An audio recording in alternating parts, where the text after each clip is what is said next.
귀한 찬양 하나님께서 영광 받아주신 줄로 믿습니다. 자, 우리 옆에 분과 한번 인사해 볼까요? 자, 복의 근원이 됩시다. 예, 여러분들 삶 가운데 영혼이 잘 되고 범사가 잘 되고 강건한 축복이 우리 2024년도 여러분 가운데 임할 줄로 믿습니다. 연예인 차인표 씨와 신혜라 씨 부부가 있습니다. 이 부부는 컴패션이라는 선교 단체의 홍보 대사로 있습니다. 이 컴패션이라는 단체는 주로 어린 아이들, 고아들이나 또 우리 힘들게 산 나라의 아이들을 돕는 역할을 하면서 또 예수님의 복음을 증거하는 선교 단체입니다. 이 차인표 씨는 제대한 후에 한 드라마에 출연했는데 아주 어마어마한 인기를 얻습니다. 그리고 그 덕분에 또 신혜라 씨를 또 만나게 되고 두 사람이 결혼을 합니다. 유명 연예인이 되다 보니까 또 주변에 유명하신 분들, 인기 있는 분들, 아주 높은 분들이 이렇게 자꾸 모여듭니다. 그러면서 자신도 모르게 자꾸 더 인기 있으려고 하고 더 내세우려고 하고 이런 것들을 자꾸 느끼게 됩니다. 그러면서 정말로 내 인생의 목적이 뭔지 또 무엇이 정말 행복한 삶인지 자기 정체성에 대해서 고민을 하게 됩니다. 자, 그런데 이 차인표 씨가 자신이 고백할 때 인생을 획기적으로 변화가 되는 이 터닝 포인트가 있었다고 합니다. 2006년도에 원래는 아내인 신혜라 씨가 인도에 있는 컴패션 미션 트립을 가기로 되어 있는데 갑자기 일이 생겨가지고 못 가면서 당신이 가라 해가지고 이 차인표 씨가 대신 가게 되었습니다. 그때까지만 하더라도 이 차인표 씨는 자신이 고백하기를 나는 교회는 다니는데 또 어떤 일을 하는데 나는 진심으로 하지 않았다라고 고백을 한 적이 있습니다. 그래서 다른 컴패션 회원들과 도우러 가는 사람들은 다 비행기 일반석을 타는데 이분만 아주 좋은 1등석을 타고 갈 정도로 교만했다고 합니다. 자, 이제 인도에 도착해서 버스를 타고 이동하는데 책임자 목사님이 일행들에게 특별히 부탁을 합니다. 여러분, 이 아이들은 정말로 심지어 부모도 없고 또 너무나 어떻게 보면 불쌍하고 희망이 없는 아이들입니다. 이 아이들에게 여러분들께서 손을 꼭 잡아주시고 희망을 주시길 바랍니다. 그리고 아이들에게 이렇게 속삭여 주시기 바랍니다. 하나님은 너를 사랑한다. 너는 존귀하고 보배로운 자다. 너는 사랑받기 위해서 태어났다. 자, 드디어 목적지 장소에 갔는데 교회 앞에 수많은 아이들이 다 나와 있습니다. 이제 버스에서 딱 내리는데 어떤 아이가 이 차인표 씨에게 손을 딱 내미는 거예요. 내미니까 자연스럽게 이렇게 손을 잡아주었습니다. 차인표 씨는 모태신앙으로 늘 교회를 다니고 예수님 이름으로 기도를 하고 나름대로 신앙생활을 했다고 했는데 정말로 예수님의 음성을 들어본 적이 없고 예수님의 체험을 해본 적이 없다는 거예요. 심지어 뮤지컬에서 예수님 역으로 나왔대요. 그것도 돈도 안 받고 출연료도 받지 않겠습니다. 예수님 역으로도 배우까지 했는데도 그때도 예수님을 만나지 못했다는 거예요. 그런데 인도에 있는 거기에서 이 아이의 손을 딱 잡는 순간 마치 그 아이의 옆에 예수님께서 자신에게 말씀해 주신 그 말씀을 들었다는 거예요. 인표야, 나는 내가 돌아오기를 이 아이 옆에서 기다렸단다. 나는 너를 사랑한단다. 너는 사랑받기 위해 태어난 사람이다. 너는 존귀하고 보배로운 존재란다. 목사님께서 이 차인표 씨에게 아이들에게 전해주라는 그 말을 자꾸 이렇게 연습하고 있었는데 그 말이 아이 옆에 있는 예수님을 통해서 자기에게 들려오는 거예요. 야, 어느 누구도 내가 사랑하지만 인표야, 내가 너를 사랑한다. 너는 참 귀한 존재이다. 이러면서 그 짧은 순간에 이 차인표 씨는 내가 예수님을 만났습니다. 예수님을 인격적으로 만났습니다라고 이분이 고백을 하게 되었습니다. 이렇게 만난 다음에 이 차인표 씨는 관점이 바뀌게 됐습니다. 생각이 바뀌고 가치관이 바뀌고 삶이 달라집니다. 그러면서 생활이 변하기 시작했습니다. 이 본인의 말로 하면 이제는 술집에 안 간다. 혹시 어쩔 수 없이 가도 비싼 술 안 마신다. 비행기 탈 때 1등석 앞으로 타지 않고 나도 똑같이 일반석 탄다. 사람 만나면 컴퓨션에 동참하도록 홍보하고 내가 만난 예수님을 전하는 증인된 삶을 살겠다. 이렇게 차인표 씨가 바뀌었다는 거예요. 그리고 그 아끼는 돈으로 뭘 하냐? 아이들 한 명이라도 더 후원하는 거예요. 몇십 명, 몇백 명 최선을 다해서 후원을 하는 거예요. 그리고 아이들에게 사랑을 흘러보내게 만드는 거예요. 그리고 예수님의 이름으로 아이들에게 미래를 투자하는 겁니다. 지금도 그는 수십 명, 수백 명 아이들에게 하나님의 사랑과 은혜를 행동으로 옮기며 행복 바이러스를 전파하는 역할을 하고 있다고 합니다. 자, 여러분, 이 차인표 씨의 인생을 성두리째 바꿔버린 비밀은 어디에 있습니까? 물론 봉사에도 있고 물질을 드리는 것도 있고 많은 게 있지만 다른 거 아닙니다. 바로 예수 그리스도를 체험하고 만났기 때문입니다. 바로 예수 그리스도를 만남을 통해서 차인표 씨가 바뀌게 된 줄로 믿습니다. 여러분, 그렇습니다. 다른 거 다 갖추고 다른 거 다 만족해도 진정으로 주님 만나지 못하면 우리 인생이 달라질 수 없습니다. 예수님께서 우리 인생의 주인이 된다면 우리는 삶이 달라지고 생활이 바뀌게 되고 진정한 주님의 인생이 될 줄로 믿습니다. 제가 지난주에 TV를 우연히 보다가 TV 프로그램 중에 벌거벗은 세계사라는 그 프로그램을 보게 되었습니다. 거기에서는 이 기독교가 어떻게 생겼고 어떻게 전파가 되고 특별히 로마 제국을 바꾸어 놓았는지에 대한 그런 강의가 있었습니다. 한 대학 교수님이 나왔는데 서두에 이야기합니다. 나는 역사학자이지 기독교인이 아닙니다. 나는 종교를 가지고 있지 않습니다. 저는 역사를 객관적으로 이 시간부터 표현할 겁니다. 하면서 예수님께서 태어나고 그 다음에 성장하고 공생애를 하고 생활하고 그다음에 기적과 치유를 행하고 그 다음에 유대인 종교 지도자와 로마에 의해서 잡혀가지고 십자가에 못 박혀 죽고 이걸 쭉 나름 객관적으로 이야기하는 거예요. 제가 들으니까 성경에 나온 이야기도 있고 또 요세푸스라는 유대인 학자, 역사학자가 쓴 것을 잘 종합해서 그야말로 객관적으로 쭉 이야기를 했습니다. 그리고 특별히 이 로마 제국에 의해서 얼마나 많은 핍박과 박해를 당하는지 그걸 설명하는 거예요.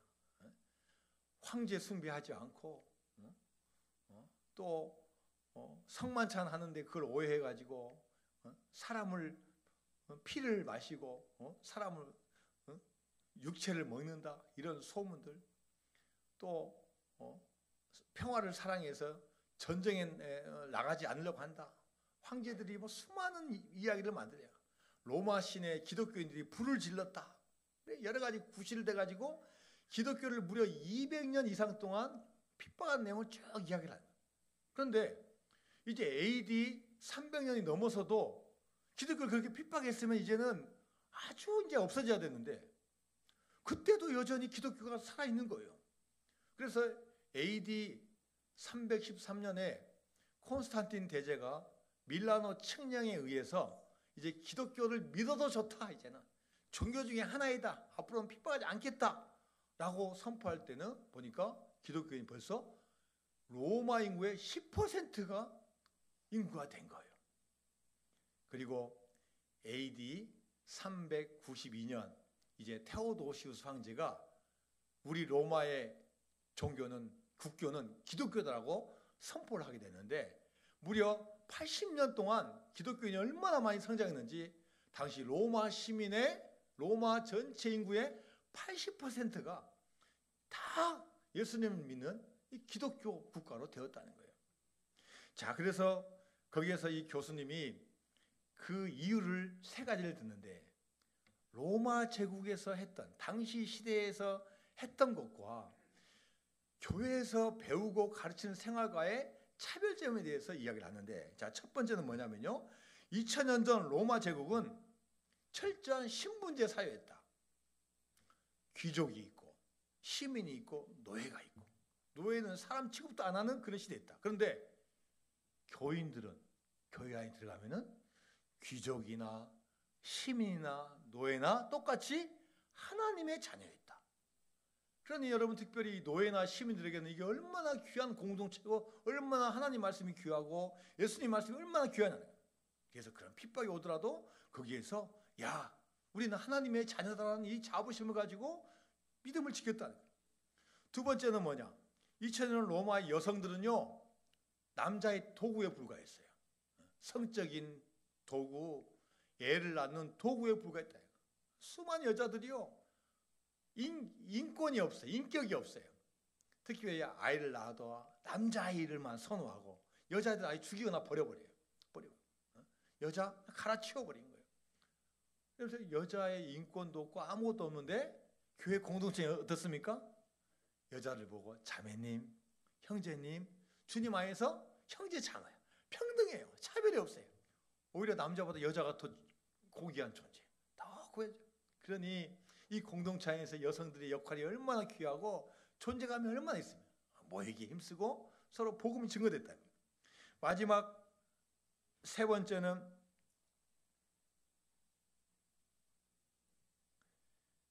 로마 제국은 다른 모든 나라는 다 침략의 대상이에요. 침략의 대상. 전쟁에서 다 이기할 대상이에요. 어떻게 하면 정복할까? 어떻게 하면 이길까? 어떻게 하면 노예로 삼을까? 혹시 우리보다 강한 민족이 있으면 어떻게 방어할까? 여기에만 몰두해 있는데, 여러분, 교회 공동체 어떻습니까?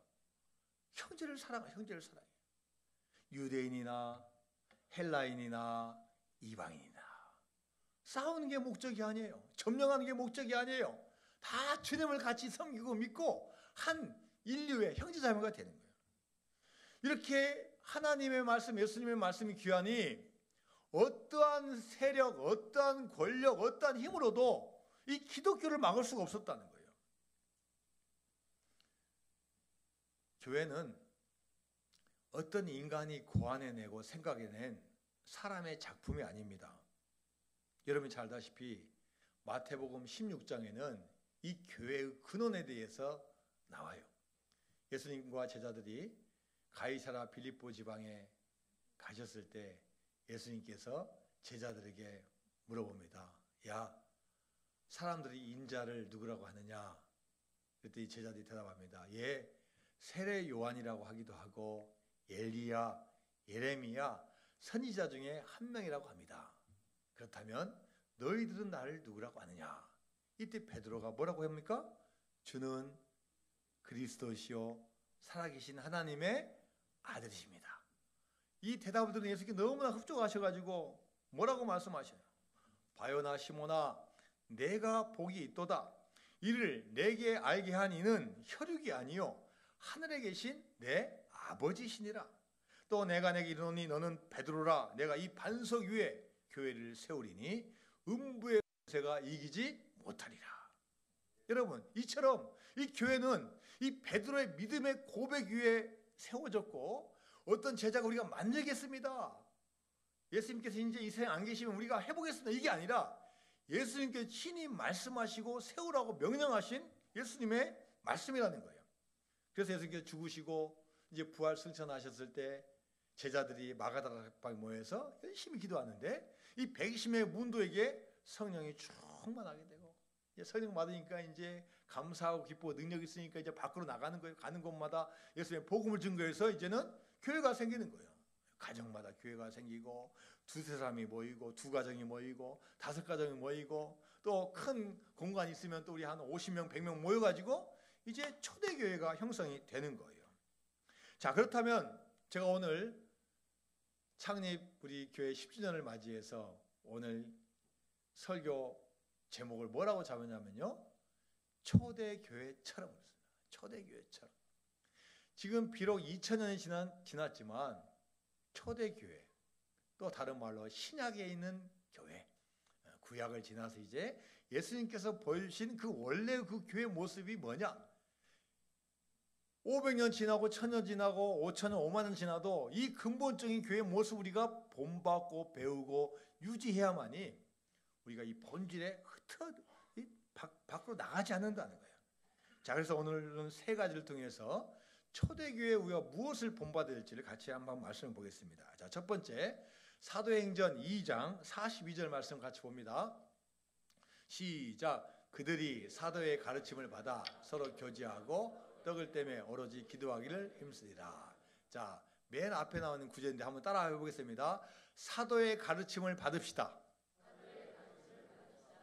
여러분, 2000년 전 초대교회는요 성경책이 없었습니다. 구약의 율법이 두루마리로 있었고 일반 사람들은 볼 수가 없었고요. 당연히 신약 성경도 없었습니다. 예수님의 말씀만 있었어요. 그래서 초대교회 신자들은 하나님 말씀이 뭐였냐면요, 예수님의 제자예요. 예수님의 사도의 말을 듣는 거였어요. 3년 동안 따라다니고 배우고 학습하고 가르치는 많이 제자들이 이 말씀이 바로 하나님의 말씀이었어요. 그렇기 때문에 다른 것보다도 먼저 이 사도의 가르침을 잘 따랐어요. 말씀을 듣고 또 배우고 또 암송하고 또 그 말씀에 순종해서 이 초대교회는 다른 거 보지 않냐고 이 하나님 말씀인 이 사도의 가르침을 잘 따라갔다는 거예요. 여러분, 우리도 이 세상에 얼마나 많은 이론이 있고 철학이 있고 이단들이 있습니까? 여러분, 거기 따라가다 보면 우리 인생이 어떻게 됩니까? 우리가 무엇보다도 이 성경 말씀, 하나님 말씀, 이 사도의 말씀을 잘 따라가서 우리가 다른 길 가지 아니하고 진리의 길, 생명의 길 걸어가는 여러분 되시기를 주님의 이름으로 축원드립니다. 자, 그 다음에 두 번째는 뭐냐? 자, 사도행전 2장 46절 말씀 같이 봅니다. 시작. 날마다 마음을 같이하여 성전에 모이기를 힘쓰고 집에서 떡을 떼며 기쁨과 순전한 마음으로 음식을 먹고. 자, 한번 같이 따라합니다. 모이기에 힘씁시다. 자, 우리 초대교회의 모습을 보면요, 마음을 같이하고 서로 같이 교제하고 모이기에 힘쓰고 하나님을 찬양하고. 첫 번째가 뭐냐면 모였다는 거야. 지금같이 초대교회니까 이 멋진 건물 없습니다. 좋은 공간이 없어요. 큰 집에서 같이 모이고 또 급할 때는 작은 집에서 같이 모이고 두 가정 모이고 세 가정 모이고 또 마가다락방이 있으니까 마가다락방에서 또 뭐 백 몇십 명 같이 모이고 또 예루살렘 성전 옆에 모이자 성전 뜰에서도 모이고 또 이 뒤 외곽에서도 모이고. 지금같이 정형화된 건물이 아니라 모일 수 있는 곳은 서로 모이기 힘썼다는 거예요. 예배하고 교제하고 서로 나누었습니다. 자주 모였고 늘 모였습니다. 심지어 오늘 본문 말씀 보니까 날마다라요. 날마다 모였어요. 그 구체적인 장면이 사도행전 2장 44절에서 45절까지 말씀이 있습니다. 시작. 믿는 사람이 다 함께 있어 모든 물건을 서로 통용하고 또 재산과 소유를 팔아 각 사람의 필요를 따라 나눠주며.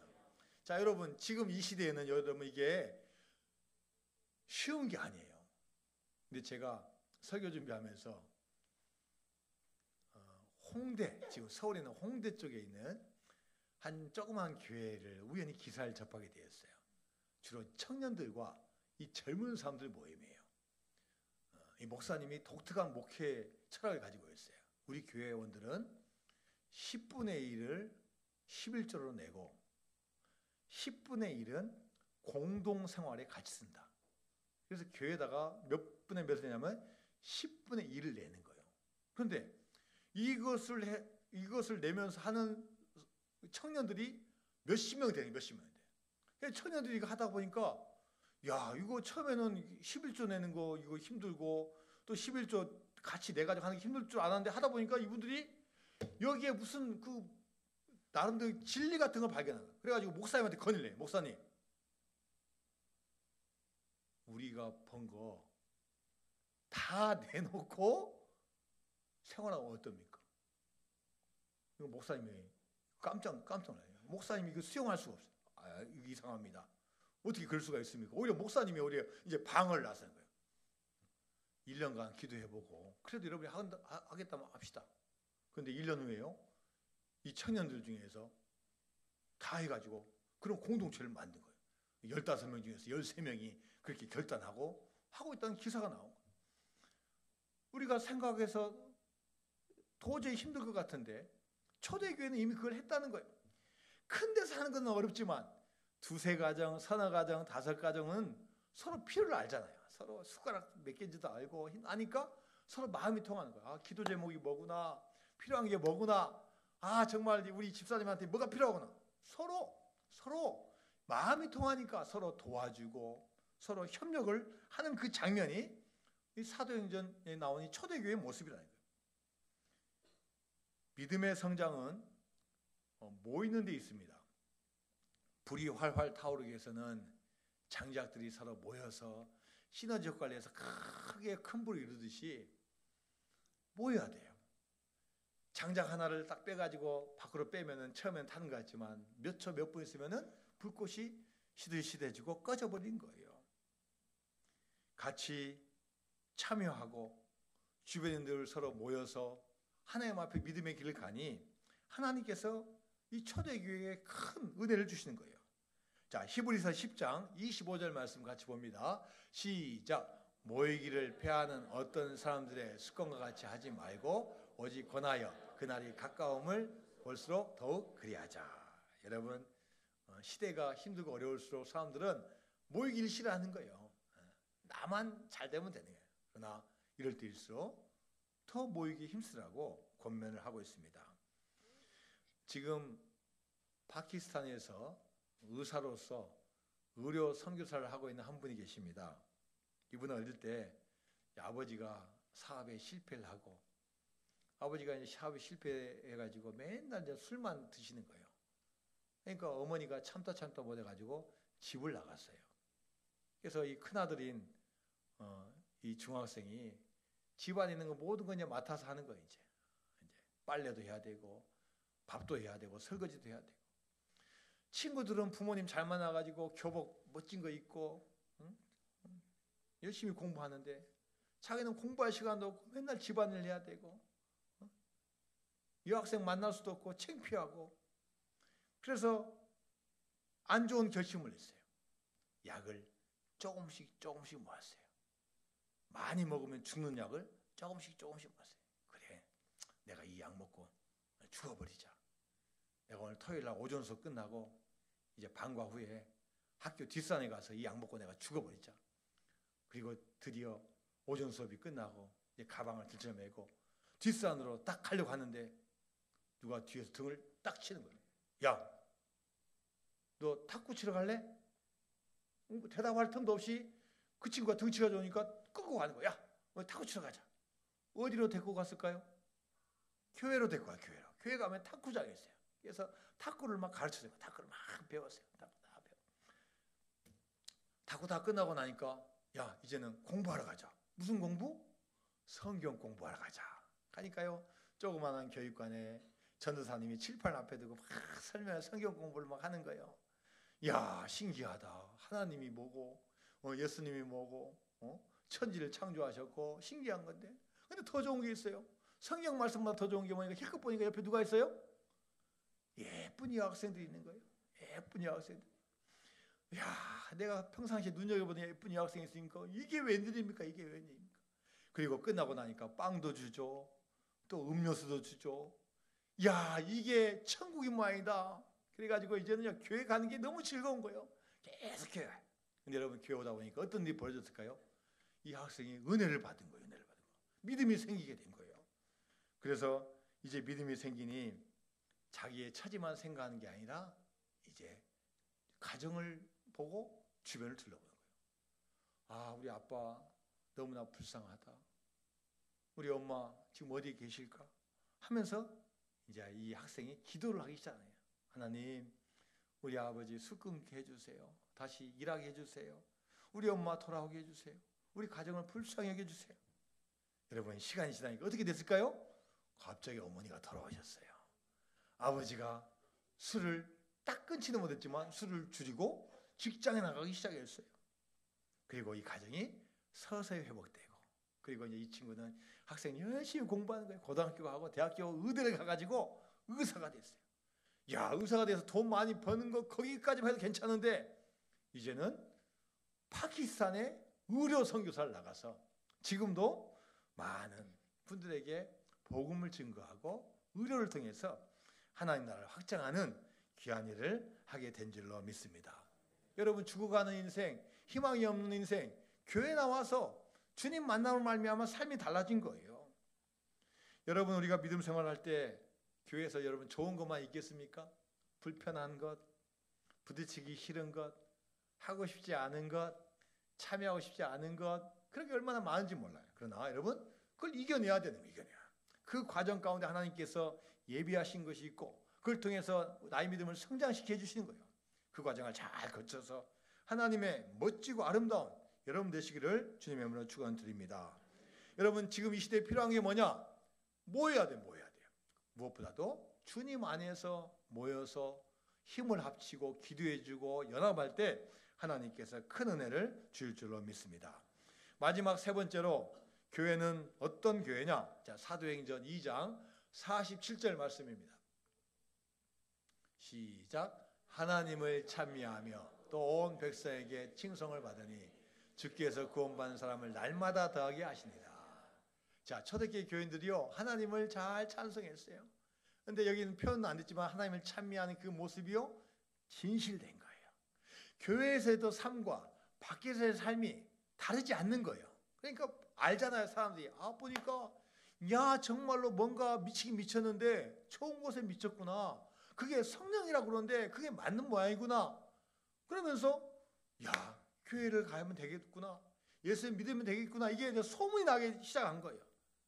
결국은 이게 전도가 되어서 47절 마지막 말씀 보니까 구원받는 사람을 날마다 더하게 하시니라. 물론 베드로와 바울과 사도들이 설교를 하고 복음을 증거해서 수천 명이 모인 것도 있지만 그건 한계가 있는 거예요. 한 분 한 분이 믿음의 길을 잘 걸어가니까 그것을 보고 감명받은 거예요. 그래서 날마다 믿는 사람들의 숫자가 불어나게 된 줄로 믿습니다. 여러분, 우리가 씨를 뿌릴 때 당장의 열매를 보면 얼마나 좋겠습니까? 그러나 여러분, 바로 되지 않는다고 낙심할 필요 없습니다. 울며 씨를 뿌리는 자는 반드시 기쁨으로 그 단을 거두게 되고 그 단을 가지고 돌아오게 될 줄로 믿습니다. 우리가 할 일은 뭐냐? 씨를 뿌리고 물을 주고 가꾸면 되는 거예요. 그러면 하나님께서는 싹이 나게 하고 자라게 하여 주실 줄로 믿습니다. 우리는 순종하며 나가면 주님께서 도와주십니다. 자, 다니엘서 12장 3절 말씀 같이 봅니다.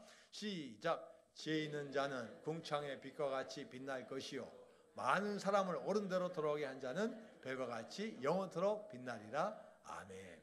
세상에 귀한 거 많이 있습니다. 아주 지혜롭고 총명하고 문제를 잘 해결하는 사람도 너무나 귀해요. 그러나 더 귀한 게 뭐냐? 잘못된 사람, 죽어가는 영혼들을 구원하는 게 가장 값어치 있다고 말씀하고 계셔요. 나 한 사람이 바로 주님의 전이고 교회입니다. 건물이 교회가 아니라 여러분 한 분 한 분이 교회입니다. 같이 연합하고 서로 힘을 합쳐서 주님이 원하시는 아름다운 삶, 그래서 반드시 열매 맺고 복받는 인생 되기를 주님의 이름으로 축원드립니다.